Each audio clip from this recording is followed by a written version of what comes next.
So good afternoon, friends, and welcome once again to the briefing of the Union Health Ministry on COVID-19. But before we start the briefing, may I request everyone to keep their phone on silent mode?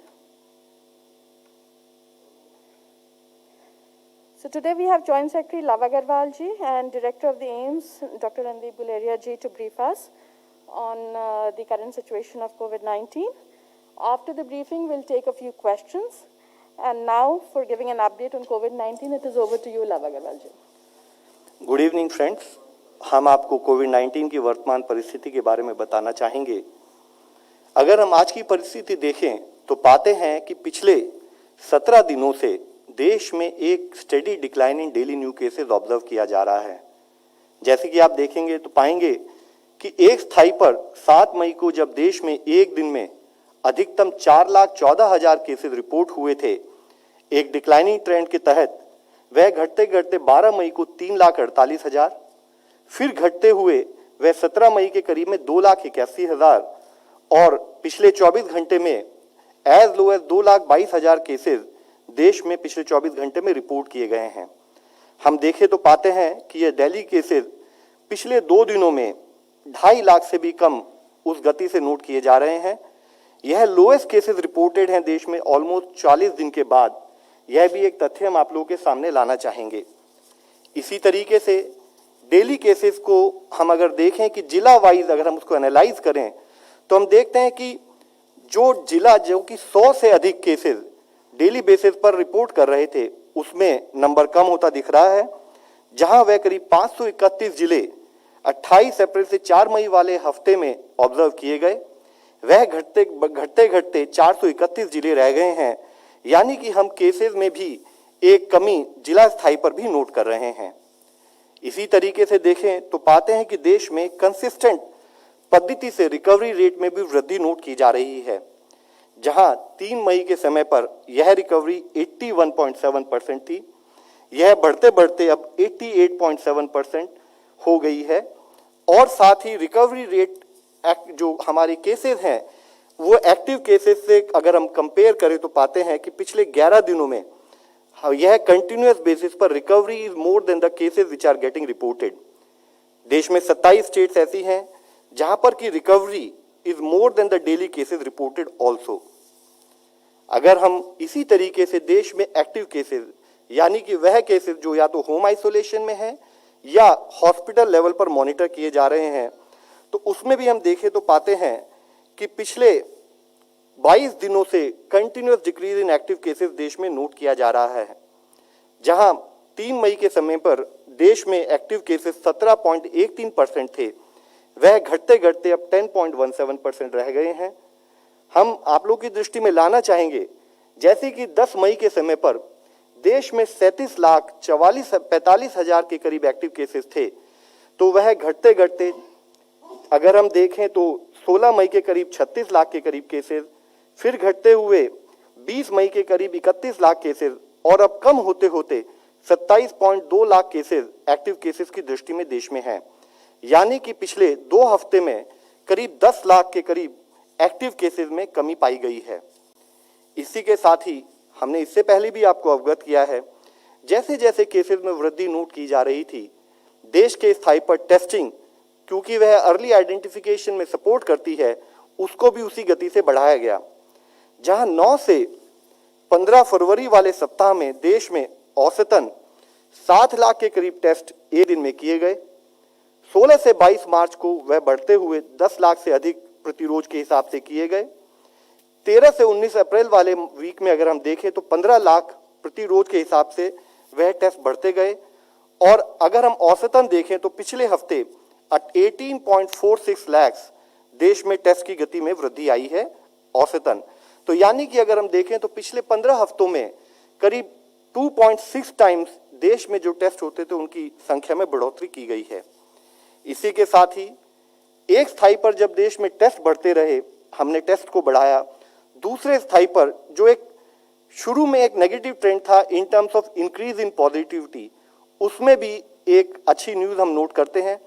हम देखते हैं कि जहां हमारे 16.92% case positivity 13 से 19 अप्रैल वाले सप्ताह में थी, जो बढ़ते बढ़ते 4 से 10 मई वाले वीक में 21.4% हो गई थी, वह पिछले 2 हफ्ते से घटती जा रही है और औसतन 12.09% आज देश में केस पॉजिटिविटी वीकली बेसिस पर नोट की जा रही है। हम आप लोगों की दृष्टि में लाना चाहेंगे कि पिछले एक दिन पहले हमने देश में अब तक के हाईएस्ट टेस्ट किए, यानी कि 21,23,000 के करीब टेस्ट देश में एक दिन में किए गए, बल्कि पिछले दिन में भी अगर हम देखें तो 19.28 लाख टेस्ट किए गए और हमारे देश की पॉजिटिविटी पिछले 14 दिनों से इन इफेक्ट 20% से कम आ रही है और अगर हम कल की टेस्ट पॉजिटिविटी देखें तो it is as low as 11.53%। इसी तरीके से हम देखें कि ऐसे कितने जिले हैं जहां पर कि देश में ओवरऑल पॉजिटिविटी 5% से कम है, तो वीक एंडिंग 7 मई 21 में जहां देश में ऐसे 92 डिस्ट्रिक्ट थे, अब वह संख्या बढ़कर 197 डिस्ट्रिक्ट हो चुकी है, यानी कि 105 डिस्ट्रिक्ट ऐसे हैं जहां पर कि इन्फेक्शन का जो कंट्रोल है वह रिलेटिवली फर्दर स्टेबिलिटी की तरफ जाते हुए दिखाई दे रहा है। इसी के साथ ही vaccination is one of other pillar we are focusing on.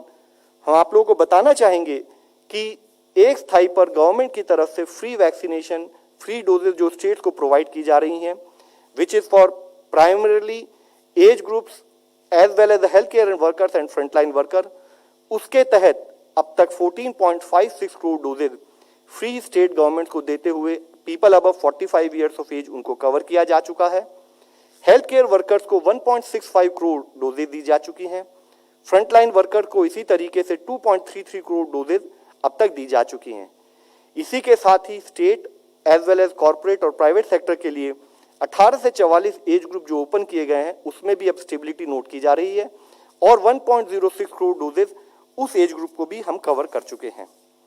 आज एक स्थाई पर जब हमारे केसेस कम हो रहे हैं, दूसरे स्थाई पर हमारी पॉजिटिविटी में भी रिडक्शन नोट किया जा रहा है, हमारी रिकवरी बढ़ती जा रही है, लेकिन उस समय पर भी जरूरी है कि हम ये ध्यान रखें कि जो भी हमारे अप्रभावित क्षेत्र हैं हम उनको प्रिजर्व करें, उनको संरक्षित रखें, वहां पर हमारा कंटेनमेंट एक्टिविटी चलती रहे।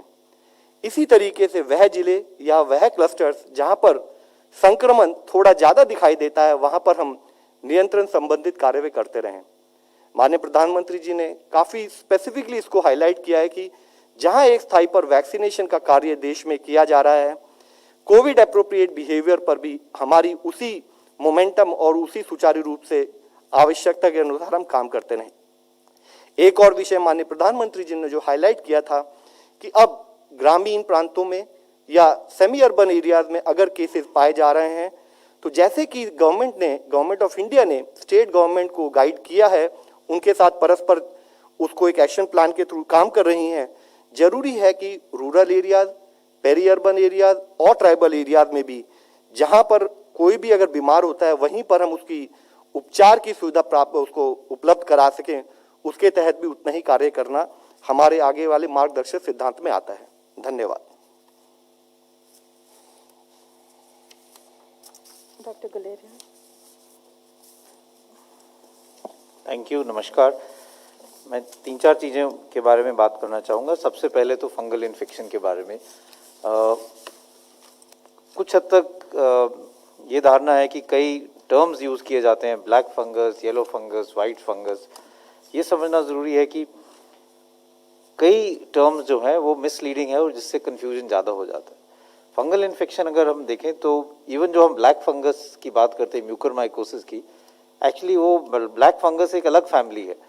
ब्लैक फंगस का नाम इस म्यूकर के साथ इसलिए जो जुड़ गया क्योंकि जो इसका कल्चर होता है वो वाइट कलर का फंगल कॉलोनीज आती हैं, वाइट कलर की फंगल कॉलोनीज के साथ ऊपर ब्लैक डॉट्स आ जाती हैं और वो कल्चर में अगर वो थोड़े थोड़े ब्लैक डॉट्स दिखते हैं, इसलिए एक जनरल टर्म में ये ब्लैक फंगस का नाम इसको दे दिया गया।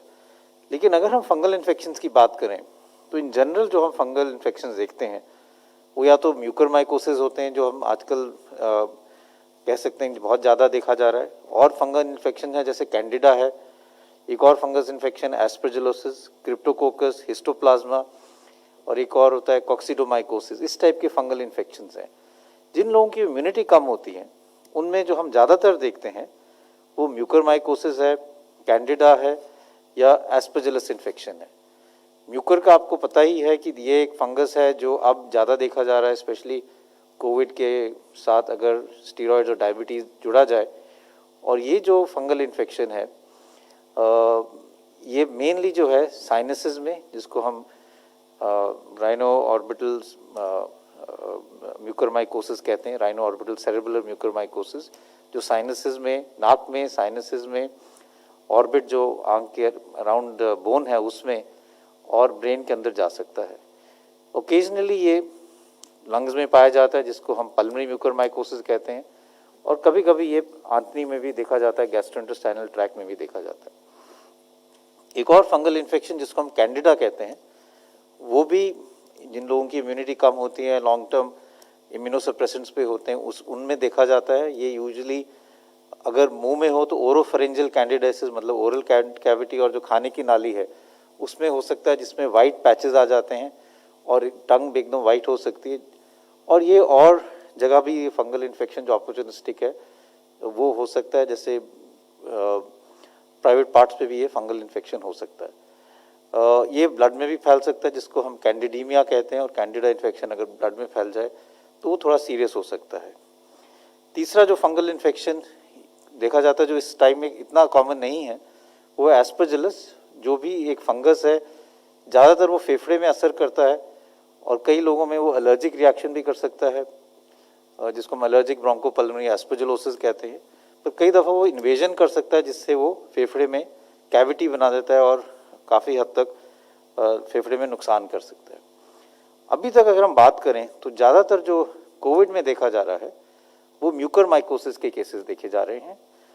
ओकेजनली या रेयरली एस्परजिलस के केसेस भी देखे जाते हैं, जो लंग्स का अगर हम उनको किसी व्यक्ति का एक्सरे में दाग आए या हम सीटी स्कैन कराएं तो उसमें कैविटीज़ आ जाती हैं, उसमें एक क्लासिकल पिक्चर आती है जो हम कहते हैं ये इन्वेजिव एस्परजिलोसिस के लक्षण है। और कई लोगों में कैंडिडा इन्फेक्शन भी देखा जाता है। और जो फंगल इन्फेक्शन है, जैसे मैंने बात किया क्रिप्टोकोकस की, HIV पेशेंट्स में वो ज़्यादा देखा जाता है। अभी इस दौरान इतना ज़्यादा उसके केसेस नहीं है। तो ये बात समझना बहुत ज़रूरी है कि अगर हम बात कर रहे हैं तो इट्स बेटर कि हम यूज़ करें करेक्ट नेम, क्योंकि ये कन्फ्यूजन हो जाता है। क्योंकि कई दफ़ा कुछ एरियाज़ में अगर फंगस ग्रो करे तो उसका कलर अलग लग सकता है, और उसको आप एक ही फंगस को अलग अलग कलर के नाम से लेबल करने से कन्फ्यूजन हो सकता है। ज़्यादातर अभी जो देखा जा रहा है वो म्यूकरमाइकोसिस है, ओकेजनली कैंडिडा इन्फेक्शन और एस्परजिलस इन्फेक्शन लंग्स में पाया जा रहा है। जैसे मैंने पहले भी कहा था, म्यूकर जो है एक फंगस इन्फेक्शन है जो मेनली सॉइल में देखा जाता है, एनवायरनमेंट में है, और it is not a communicable disease, यानी कि एक व्यक्ति से दूसरे व्यक्ति को वैसे नहीं फैलता है जैसे कोविड फैलता है। तो अगर एक व्यक्ति जिसको म्यूकरमाइकोसिस है वो और किसी व्यक्ति के साथ बैठा है तो ऐसा नहीं है कि उसको फंगल इन्फेक्शन उससे फैल जाएगा। तो ये समझना बहुत ज़रूरी है। दूसरा ये समझना ज़रूरी है कि ये जो फंगल इन्फेक्शन है 90 to 95% जो पेशेंट्स हैं जिनमें पाया गया है उनमें या तो डायबिटीज़ है या साथ में स्टीरॉयड यूज़ किया गया है। जिन लोगों को डायबिटीज़ नहीं थी या जिन लोगों को स्टीरॉयड्स नहीं दिए गया उसमें ये बहुत रेयरली देखा गया है, इट इज़ नॉट अनकॉमन। कई दफ़ा लोग ये कहते हैं कि ऑक्सीजन के साथ ये है, लेकिन इसका लिंक है, लेकिन कई पेशेंट्स ऐसे भी हैं जो घर पे इलाज कर रहे थे जिनको ऑक्सीजन की ज़रूरत नहीं पड़ी, घर पे उन्होंने स्टीरॉयड्स ले लिए और शुगर उनकी कंट्रोल नहीं हुई, उनमें भी म्यूकरमाइकोसिस देखा गया है जो हॉस्पिटल में एडमिट भी नहीं हुए। तो admission and oxygen is not one factor which is definitely linked with this. Hygiene रखना तो वैसे भी ज़रूरी है, स्पेशली जिनको डायबिटीज़ है, क्योंकि अपॉर्चुनिस्टिक इन्फेक्शन उनमें ज़्यादा है। तो जनरल हाइजीनिक मेजर जो हम पहले से कह रहे हैं कि रेगुलर वॉशिंग ऑफ हैंड्स, अगर आप कोई ऑक्सीजन यूज़ कर रहे हैं तो उसकी ट्यूबिंग प्रॉपरली क्लीन हो, जो पानी यूज़ करते हैं ह्यूमिडिफिकेशन के लिए आइडियल सिचुएशन में अगर वो स्टेराइल वाटर हो तो वो बेटर रहेगा। दूसरा इम्पॉर्टेंट इशू ये है कि ये समझना कि म्यूकर के लक्षण क्या हैं। अभी तक हमने जो देखा है, जो हमारे हॉस्पिटल में हमने देखा है कि मेजॉरिटी हमारे पेशेंट जो हैं उनको म्यूकर अर्ली स्टेज में हो रहा है, तब अभी वो कोविड पॉजिटिव ही हैं। ये एक चैलेंजिंग सिचुएशन होती है क्योंकि आपको एक जिनको म्यूकरमाइकोसिस है उनकी ट्रीटमेंट जो है वो लंबे टाइम के लिए चलती है। तो शुरू में आप उनको, वो कोविड पॉजिटिव रहते हैं, 80% जो हमारे पेशेंट दाखिल हैं वो अभी भी कोविड पॉजिटिव हैं, तो वो कोविड एरिया में है।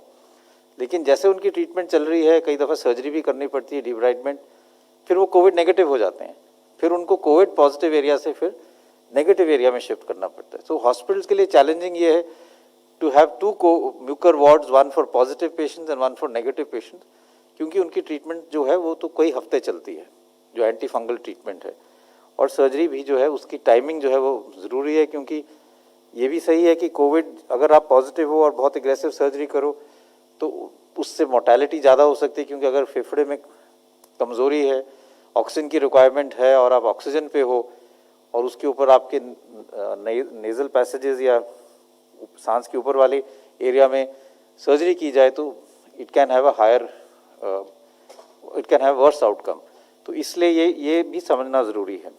दूसरी चीज़ ये है कि कुछ इसके ऐसे लक्षण हैं जो वार्निंग साइंस कहते हैं, जैसे हेडेक है, नाक बंद हो जाना या नाक में क्रस्टिंग होना, नाक से कभी कभी खून आना, या एक साइड में स्वेलिंग हो जाना, आंख के नीचे या चेहरे पे स्वेलिंग हो जाना, या एक साइड पे दर्द ज़्यादा होना और जो है सेंसेशन चेहरे पे कम हो जाना, ये सब जो लक्षण है, अगर किसी को भी ऐसे लक्षण हो और जो हाई रिस्क ग्रुप में है, यानी कि जिनको डायबिटीज़ है, जिनकी शुगर कंट्रोल नहीं है और स्टेरॉइड्स ले रहे हैं, उनको अपने डॉक्टर के साथ संपर्क करके अपना चेकअप कराना चाहिए।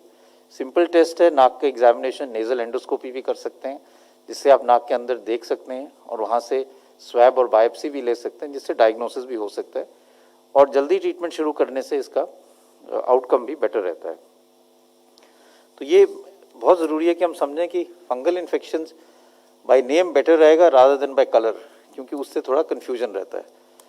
दूसरा ये है कि एक चीज़ और मैं कहना चाहूँगा, क्योंकि अगर हम अब देखें सोसाइटी में तो there is lot of stress, anxiety in the general public, and this is a time where there is been lot of pain, sadness because of, हर एक का कोई ना कोई जानने वाला है जिसको कोविड हुआ है या जो अपनी जान गवा बैठा है। इसलिए मैं यही कहूँगा कि we must all come together to really support everyone as society, as individuals, as people collectively. कई दफ़ा हम ये कहते हैं कि this is not a pandemic of children and younger age group, कि बच्चों में सीरियस केसेस नहीं हुए, बच्चों में इतना इन्फेक्शन नहीं हुआ, और ये बात सही है, बच्चों में माइल्डर इन्फेक्शन है, बच्चों में इतना सीरियस इन्फेक्शन या एडमिशन का डेटा नहीं है, चाहे हम फर्स्ट वेव की बात करें चाहे सेकेंड वेव की। लेकिन बच्चों में या यंग एडल्ट्स में कोलैटरल डैमेज बहुत हुआ है। They are the backbone of society, they are the future of the country. लेकिन अगर हम बात करें एजुकेशन की, तो gender gap in education, stress and mental issues in children and adults, smartphone dependence and addiction, interrupted opportunities, बच्चों में कुछ एजुकेशन की जो अपॉर्चुनिटीज़ थी, पढ़ाई आगे करना चाह रहे थे, सही सब चीज़ें जो है काफ़ी हद तक इंटरप्ट हुई हैं। चैलेंजेस फॉर स्कूलिंग, स्पेशली जो टेक सेवी नहीं है, रूरल इंडिया में लोग हैं, उनकी स्कूलिंग में काफ़ी असर पड़ा है, और न्यूट्रिशनल इश्यूज भी हैं, और विमेन में, यंग गर्ल्स में पोस्ट मेंस्ट्रुअल हाइजीन के इश्यूज भी हैं। तो मैं ये चाहूँगा कि हम सब as society, as parents, as teachers, अगर if all of us can come together and address these issues, and look at them as challenges and form help groups, चाहे societies में हो, चाहे schools में हो, चाहे और groups में हो, that will really help us to develop and support our young children and the other people also. एक चीज़ और मैं कहना चाहूँगा वो यही है कि जैसे जैसे हमारा रिकवरी रेट इम्प्रूव कर रहा है, लोग रिकवर कर रहे हैं, तो हमने लास्ट टाइम भी यही देखा था कि एक और इशू जो आ जाता है वो है पोस्ट कोविड सीक्वले का, और इस पे अब काफ़ी हद तक डिटेल्स भी आ गई हैं जो हमें पहले नहीं पता था। पहली वेव में हम कई लोग समझ नहीं पाए थे कि कोविड के बाद भी कई लक्षण ऐसे हैं जो रहते हैं, और अब इसके लिए काफ़ी हद तक लोगों ने इसका पीरियड भी डिफाइन किया है कि अगर आपके सिम्टम्स जो हैं वो 4 से 12 हफ्ते रहें तो इसको हम ऑनगोइंग सिम्टोमेटिक कोविड या पोस्ट एक्यूट कोविड सिंड्रोम कहते हैं, और अगर 12 हफ्ते से ज़्यादा रहें तो इसको पोस्ट कोविड सिंड्रोम या लॉन्ग कोविड का नाम दिया गया है। तो ये समझना ज़रूरी है कि कई ऐसे पेशेंट्स हैं जिनको कोविड के बाद भी 12 हफ्ते तक काफ़ी लक्षण रह सकते हैं और उनको भी ट्रीट करने की ज़रूरत है। उनमें कॉमन सिम्टम्स तो हम यही जानते हैं कि कई लोग हैं जो रिकवर हो जाते हैं लेकिन कहते हैं कि सांस की तकलीफ अभी भी है, लंग फंक्शन उनके नॉर्मल है, लंग की कैपेसिटी भी ठीक आती है, लेकिन वो थोड़ा भी चलते हैं तो उनको लगता है कि खुल के सांस नहीं ले पाते, चेस्ट में टाइटनेस रहती है। कुछ ऐसे पेशेंट्स हैं जिनको खांसी कब रहती है, हफ्तों भर खांसी रहती है कोविड के बाद, और कई छाती में दर्द या घबराहट या कहते हैं पल्स ज़्यादा रहने के लक्षण रहते हैं। ये सब लक्षण जो हैं ये पोस्ट कोविड या कोविड इन्फेक्शन के बाद भी बॉडी का जो इम्यून सिस्टम है या इन्फ्लेमेटरी रिस्पॉन्स है उसके कारण रह सकते हैं। एक कॉमन सिंड्रोम जो है वो भी कॉमन है जिसको हम कहते हैं क्रॉनिक फटीग सिंड्रोम। ये भी कई लोगों में है जिसमें थकावट, fatigue, joint pains, body aches, जोड़ों में दर्द होना, जोड़ों में सोजिश लगना, सुबह उठ नहीं पाना या सिर में दर्द रहना, कई हफ्ते ये रह सकता है, जिसके लिए सिम्टोमेटिक ट्रीटमेंट बहुत ज़रूरी है। एक और सिम्टम है जिसका नाम जनरल सोशल मीडिया में ब्रेन फॉग दिया गया है, जिससे जो कोविड से लोग रिकवर कर जाते हैं कभी कभी वो कंसंट्रेट नहीं कर पाते, काम करने में उनको दिक्कत होती है कई हफ्तों तक, और कई दफ़ा इंसोम्निया होता है कि सो नहीं पाते या डिप्रेशन हो सकता है। तो ये सारे जो चीज़ें हैं इसके लिए रिहैबिलिटेशन करना ज़रूरी है, और जैसे हमारा रिकवरी रेट ज़्यादा होगा, केसेस ज़्यादा रिकवर करेंगे, तो ये ज़रूरी है कि मेडिकल कम्युनिटी, जैसे हमने लास्ट टाइम किया था, कि मल्टीडिसिप्लिनरी पोस्ट कोविड क्लिनिक्स को डेवलप करें जहाँ पे रिहैबिलिटेशन हो। एक जो हमने लास्ट टाइम पाया था कि अगर हम लोगों को योगा कराएं तो उससे जनरल फीलिंग ऑफ वेलबींग भी आती है, और एक्सरसाइजेज करने से लंग की कैपेसिटी भी बढ़ती है और overall feeling of wellbeing is there. तो मैं यही स्ट्रेस करना चाहूँगा कि जैसे जैसे हमारा रिकवरी रेट बढ़ेगा तो हमारे पोस्ट कोविड के पेशेंट्स भी बढ़ना शुरू होंगे, and we should prepare so that we are able to manage them. Finally मैं यही कहना चाहूँगा कि जैसे अभी बताया गया कि रूरल और सेमी अर्बन एरियाज़ में अब केसेस देखे जा रहे हैं, और इसलिए ये ज़रूरी है कि वहाँ के लिए प्रॉपर डायग्नोसिस और मैनेजमेंट की गाइडलाइंस बनाए जाएँ, ट्रेनिंग की जाए। इस पे भी काम किया जा रहा है कि सिंड्रोमिक अप्रोच हो, रैपिड एंटीजन टेस्ट के यूज़ हो जो लोग घर पे कर सकें। अगर किसी को भी लक्षण हो जो कोविड के हों गांव में, तो उनको एकदम आइसोलेशन का एडवाइस किया जाए। उनका अगर रैपिड एंटीजन टेस्ट हो जाए तो वो करके, अगर आइसोलेट वहाँ नहीं कर सकते तो कोविड केयर सेंटर में उनको आइसोलेट किया जाए, जिससे बीमारी आगे ना फैले, और एक ट्रीटमेंट स्ट्रैटेजी बनाई जाए जिससे वो ट्रीटमेंट वहाँ उनका प्रॉपरली हो पाए, प्रॉपर कंसल्टेशन हो पाए विद यूजिंग टेली कंसल्टेशन, जिससे साथ में जो बड़ा डिस्ट्रिक्ट हॉस्पिटल है या मेडिकल कॉलेज है वहाँ से संपर्क करके ट्रीटमेंट जो है वो प्रॉपर दिया जाए। और इसमें काफ़ी हद तक हर एक एरियाज़ में सेंटर ऑफ एक्सीलेंस बना के डॉक्टर्स की ट्रेनिंग की जा रही है at rural level, at primary level, both in government sector and private sector. और ये भी देखा जा रहा है कि वहाँ पे पूरी तरह से दवाइयों का अरेंजमेंट हो, ऑक्सीजन की अरेंजमेंट हो, जिससे जैसे जैसे अगर वहाँ केसेस बढ़ते हैं तो we are ready to manage them. तो ये 3-4 चीज़ों पे मैं कुछ बात करना चाह रहा था। Thank you very much. Thank you, Dr. Guleria. And now we'll take some questions. Okay, can we begin with Vijay Lakshmi ji? Sir मैं वॉल स्ट्रीट जर्नल में जो एक रिपोर्ट छपी है उसके बारे में सवाल पूछना चाह रही थी। उसमें कहा गया है कि यूएस इंटेलिजेंस एजेंसीज ने इस ओर इशारा किया है कि 3 रिसर्चर्स वुहान जो वायरोलॉजी इंस्टीट्यूट है वो नवंबर 2019 में कोविड सिम्टम्स के साथ बीमार हुए थे और उनको हॉस्पिटलाइजेशन की ज़रूरत पड़ी थी। तो अब ये वॉल स्ट्रीट जर्नल इशारा कर रहा है कि वो एक लेबोरेटरी से एस्केप वायरस हो सकता है। दुनिया में इस बात की मांग उठती रही कि प्रोब होना चाहिए। भारत का इस पर क्या स्टैंड है? देखिए, अभी तक हम लोग जो है कोविड के सेकंड स्टेज वेव से जूझ रहे हैं। जो ये इश्यूज हैं विद रेस्पेक्ट टू कि ये कोविड जो है हम सबकी नॉलेज में है कि वुहान प्रोविंस में सबसे पहले केसेस पाए गए थे at various level, particularly at multi forum level which is WHO। Teams have also gone and visited, उन्होंने अपनी रिपोर्ट्स भी दी हैं। उसके साथ साथ बहुत सारी डिफरेंट रिपोर्ट्स आती रहती हैं। आई थिंक मल्टीलैटरल फोरम में जो डिस्कशन होगा उसके बेसिस पर हम सबको खुद क्लैरिटी आएगी कि हमारा जो बिगर पिक्चर है वो क्या इमर्ज होती है। प्रफुल्ल जी।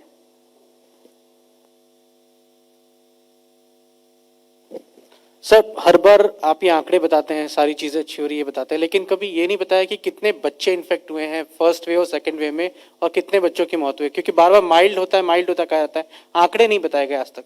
आंकड़े क्या है सर? सर, हम जैसे आप देख रहे हैं कि हम कई बार इंटरप्रिटेशन के आंकड़े जो आपको बताते हैं, कुछ आंकड़े हम आपको एक दिन बताते हैं, दूसरे दिन हम कुछ और आंकड़े बताते हैं। आइडिया ये होता है कि हम ओवरऑल बिगर पिक्चर आपके सामने प्रेजेंट करें। इससे पहले इसी फोरम में बताया गया है कि चाहे वो फर्स्ट वेव रही हो, चाहे वो सेकेंड वेव रही हो, level of infection on different age groups has remained same. यहाँ पर आपको प्रेजेंटेशन के रूप में फिगर्स के साथ ही एक्सप्लेन किया गया था। अगर आप चाहें तो हम दोबारा से वे फिगर्स अपडेटेड फिगर्स के साथ आपके सामने ला सकते हैं। हम आपको फिर से ही बताना चाहेंगे, जैसे कि डायरेक्टर एम्स साहब ने बताया आपको, कि ओवरऑल जो इन्फेक्शन है, इन्फेक्शन स्प्रेड का जो पैटर्न पिछली बार था वेव 1 में, वही पैटर्न वेव 2 में भी पाया गया है। साथ ही यह भी पाया गया है कंटिन्यूड बेसिस पर कि जो फेटालिटी है, मॉर्टेलिटी है because of this disease is primarily on 60+ people as well as people जिनको पहले से कोई को एग्जिस्टिंग बीमारियां, जिसको हम कोमॉर्बिडिटी कहते हैं, वह है। और यही कारण था कि अगर आप देखें जो हमारी वैक्सीनेशन गाइडलाइन में हमने उसको प्रायोरिटी एज ग्रुप के रूप में लिया है। इसी में एक चीज़ मैं ऐड करना चाहूँगा कि हमने अपने हॉस्पिटल में भी हम रेगुलरली डेथ ऑडिट करते हैं कि डेथ्स जो हुए हैं, और हमने जो हमारे अभी पिछले 1-1.5 महीने में जो डेथ्स हुए हैं उनकी ऑडिटिंग की है, और वी कंपेयर्ड इट की जो फर्स्ट वेव में डेथ्स थी उसमें और इसमें क्या फ़र्क था। Age group wise and comorbidity wise it was almost similar, यानी कि जो डेथ्स हुई हैं वो हायर एज ग्रुप में ही हुई है इस वेव में भी, और जिनको कोमॉर्बिडिटीज थी 1 या मोर कोमॉर्बिडिटीज थी। तो इसलिए अगर हम पूरा डेटा देखें, ये तो हमारे हॉस्पिटल का ही डेटा है, but it reflects the fact कि हमने मोर्टेलिटी में एज ग्रुप वाइज या कोमॉर्बिडिटी वाइज फर्स्ट वेव और सेकेंड वेव में कोई ज़्यादा फर्क नहीं पाया। संजय जी। सर, संजय शर्मा आज तक से। मेरा सवाल ये है कि अभी बहुत दिनों से कहा जा रहा है कि थर्ड वेव में बच्चे ज़्यादा प्रभावित होंगे उससे, लेकिन अभी पेडियाट्रिक्स एसोसिएशन ने ये कहा है कि ये बिल्कुल भी तथ्यों पर आधारित नहीं है और बच्चों को इससे कोई खतरा नहीं होना चाहिए, इसलिए लोग पैनिक ना करें। तो अगर हम डेटा देखें फर्स्ट वेव का, सेकेंड वेव का, तो डेटा बहुत सिमिलर है, और ये यही दर्शाता है कि जो बच्चे हैं वो प्रोटेक्टेड रहते हैं, उनको कम इन्फेक्शन होता है, और अगर इन्फेक्शन भी होता है तो बहुत माइल्ड रहता है। और ये वायरस तो वही है, वायरस तो चेंज नहीं हुआ है, तो इसलिए ऐसा कोई लक्षण, ऐसा कोई इंडिकेशन नहीं है कि जो थर्ड वेव है उसमें बच्चों में ज़्यादा होगा। और ये इसलिए, जिसका एक हाइपोथेसिस वो ये है कि जो वायरस है वो एस रिसेप्टर्स के साथ बॉडी के अंदर एंटर करता है, और बच्चों में ये रिसेप्टर्स रिलेटिवली कम है एज कम्पेयर टू अडल्ट्स। ये एक हाइपोथेसिस है कि बच्चों में क्यों कम देखा जाता है। लेकिन अभी तक जो डेटा है दोनों वेव्स का, उसमें बच्चों में ये कम पाया गया है, इसलिए ऐसा नहीं लगता कि बच्चों में आगे जाके पाया जाएगा, आगे सीवियर इन्फेक्शन होगा या ज़्यादा इन्फेक्शन होगा। जिन लोगों ने इस थ्योरी को आगे बढ़ाया है वो, उनका ये कहना है क्योंकि बच्चों में अभी तक हुआ नहीं है इन्फेक्शन, वो प्रोटेक्टेड हैं, इसलिए अगले वेव में शायद उनको ज़्यादा इन्फेक्शन हो सकता है प्रोपोर्शनली। लेकिन इसमें कोई अभी तक एविडेंस नहीं है कि बच्चों में सीवियर इन्फेक्शन होगा या उनको ज़्यादा केसेस उसके आगे वाले वेव में पाए जाएंगे।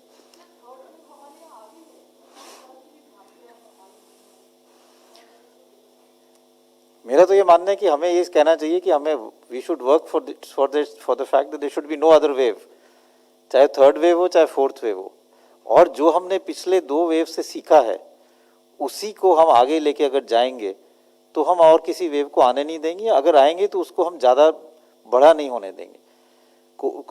वायरल इन्फेक्शंस में there is always waves which come, sometime उनका सीजनल वेरिएशन होता है, जो हम इन्फ्लुएंजा में देखते हैं कि मानसून में केसेस बढ़ जाते हैं, फिर कम हो जाते हैं, फिर विंटर मंथ्स में बढ़ जाते हैं, फिर समर में बिल्कुल कम हो जाते हैं। तो कई वायरल इन्फेक्शन हैं जो रेस्पिरेटरी वायरल इन्फेक्शन जो with that come in waves, and Covid is also come in waves. But issue is कि हमें हर दफ़ा यही देखना चाहिए कि अगली वेव को हम जो भी हमने पहले वेव से सीखा है उसको हम आगे इम्प्लीमेंट करें जिससे आगे वेव्स ना बढ़े. But they will be waves which will come to some extent. We must work to make sure that they don't happen or they're minimum. Ma'am, इससे पहले इस फोरम में हमने कई बार इस विषय में बात की है. मुख्य इशू ये है कि कंटेनमेंट पर हमारा फोकस कंटिन्यूड बेसिस पर अगर बना रहे, और जब हम कंटेनमेंट की बात करते हैं तो कोविड अप्रोप्रिएट बिहेवियर, यानी कि हम वो सिचुएशन जहां पर कि इन्फेक्शन स्प्रेड हो सकता है उस एक्टिविटी पर हम काम करें. हम जैसे कि use of mask, so physical distancing, hand hygiene, respiratory hygiene, इस पर काम करें तो टू दैट एक्सटेंट हम इन्फेक्शन के स्प्रेड को कम कर सकते हैं. तो जरूरी है कि चाहे वो फर्स्ट वेव हो, सेकेंड वेव हो, principles for management would remain same, और उसी पर हमारा कम्युनिटी लेवल पर और गवर्नमेंट लेवल पर कंटिन्यूड फोकस बना रहना चाहिए. We've received a few online questions also, and many of them are similar in nature, so I'm going to club them to you. और अग्रवाल जी आप ही के लिए है. So from Shireen from Times Now, Runjhun Sharma from CNN News 18, Monica Yadav, Hindu Business Line. So they are all saying that many of the state governments are saying that both Pfizer and Moderna have refused to sell the vaccines to them. So now what is the... ma'am, हम आपको explain करना चाहेंगे कि चाहे Pfizer हो, Moderna हो, हम उन सबके साथ सेंटर लेवल से कोऑर्डिनेट करते हुए उनको दो तरीके से फैसिलिटेट कर रहे हैं. एक तो उनके regulatory facilitation in terms of approvals, दूसरा प्रोक्योरमेंट रिलेटेड फैसिलिटेशन. और both Pfizer and Moderna most of the time their orders books is already full. तो it is depending on their surplus how much they can provide to India. They will come back to government of India and will ensure and facilitate कि उसके basis पर हम वो सारी चीजें state level पर उसको सप्लाई किया जा सके, कोऑर्डिनेट किया जा सके, फैसिलिटेट कर पाए. एक और क्वेश्चन है अग्रवाल जी कि will the health ministry clarify that Covishield output is at 6 crore, Covaxin output is at 2 crore doses per month, yet only 5 crores are to be given by May end. Can the ministry clarify this? This is from by Milan from India Today. देखिए, पूरा जो vaccine का जो supply chain है, पूरा process समझने के लिए हमें दो तरीके से समझना पड़ेगा. पहला क्वेश्चन है अवेलेबिलिटी का, इन टर्म्स ऑफ कि हम क्या फील्ड में अवेलेबल करते हैं. उससे पहला क्वेश्चन आता है प्रोडक्शन का. तो जो जैसे हमारे मीडिया फ्रेंड्स ने पूछा है और रिपोर्ट्स भी आई हैं, तो अगर हम प्रोडक्शन को देखें तो जैसे कि बताया गया है कि करीब 6.5 करोड़ अगर कोविशील्ड इस माह में प्रोड्यूस होंगी और 1.5 करोड़ अगर कोवैक्सीन ऑन एन एवरेज अगर हम देखें इस माह में प्रोड्यूस होंगी, तो अगर 8 करोड़ की प्रोडक्शन है तो वह प्रोडक्शन इमीडिएटली अवेलेबल नहीं होता है. There are processes involve in ensuring its availability. मैं आप लोगों को बताना चाहूँगा जैसे कि प्रोडक्शन के तुरंत बाद स्टेबिलिटी और स्टेरिलिटी स्टडीज़ की जाती हैं फैक्ट्री प्रेमिसेस में, जिसमें करीब एक हफ्ते के करीब लगता है. इसी तरीके से उसके बाद वह बैचेज में आती हैं और बैचेज में आने के बाद उसको सीडीएल कसौली में टेस्टिंग के लिए भेजा जाता है, जहाँ पर करीब 1 दिन लगता है. उसके बाद से वह सारी पर्टिकुलर जो वैक्सीन हैं इन टर्न पूरे कंट्री में अक्रॉस वो सप्लाई चेन के थ्रू जाती हैं. तो इसमें जो हमें ये समझना है कि इमीडिएटली जो आज प्रोड्यूस हुई है वो उसको अवेलेबल होने में 7, 8 या 9 दिन लगते हैं. That is first point. Second point हमें जो समझने की जरूरत है कि उसके बाद भी जरूरी है कि हम फोकस ये करें कि हमारा लॉजिस्टिक्स मैनेजमेंट और इन्वेंट्री मैनेजमेंट बहुत सुदृढ़ हो. एग्जाम्पल के तौर पर हम आपको बताना चाहेंगे कि जैसे गवर्नमेंट ऑफ इंडिया की तरफ से जब हम फ्री वैक्सीनेशन स्टेट को प्रोवाइड करा रहे हैं, फ्री डोजेज जो प्रोवाइड कराते हैं जो 50%, हमने स्टेट्स को बताया है कि हम डे ऑन डे बेसिस पर किस पर्टिकुलर स्टेट में कितनी सप्लाई देंगे, ताकि उसके बेसिस पर स्टेट लेवल पर, फील्ड लेवल पर वैक्सीनेशन साइट्स कौन कौन सी चलेंगी, कितनी अवेलेबिलिटी होगी, वह माइक्रो प्लानिंग स्टेट लेवल पर की जा सके. इसी के साथ ही इसमें लिंक्ड इश्यू होता है कि जैसे बहुत सारी वैक्सीनेशन साइट्स हैं, बहुत सारे कोल्ड चेन पॉइंट हैं, बहुत सारे इंटरमीडिएट स्टोरेज पॉइंट्स होते हैं. तो इस पूरे लॉजिस्टिक्स में हमेशा at any point of time कुछ ना कुछ वैक्सीन अवेलेबल रहती हैं which will become available in weeks to come. But what is very critical is कि जो हमारा लॉजिस्टिक्स मैनेजमेंट है, सप्लाई चेन मैनेजमेंट है, हम इसको स्टेट लेवल पर और सुदृढ़ करते जाएं ताकि उसकी अवेलेबिलिटी हम जस्ट इन टाइम अप्रोच पे ले जा सकें. जैसे कि आप सबको अवगत होगा कि कुछ स्टेट्स में आज अगर हमारी वैक्सीन सप्लाई की गई हैं तो अभी भी उनके पास during transit in different locations कुछ वैक्सीन अवेलेबल होती हैं which will definitely become available as a doses in a week to come. With that, we end the press briefing. Thank you so much.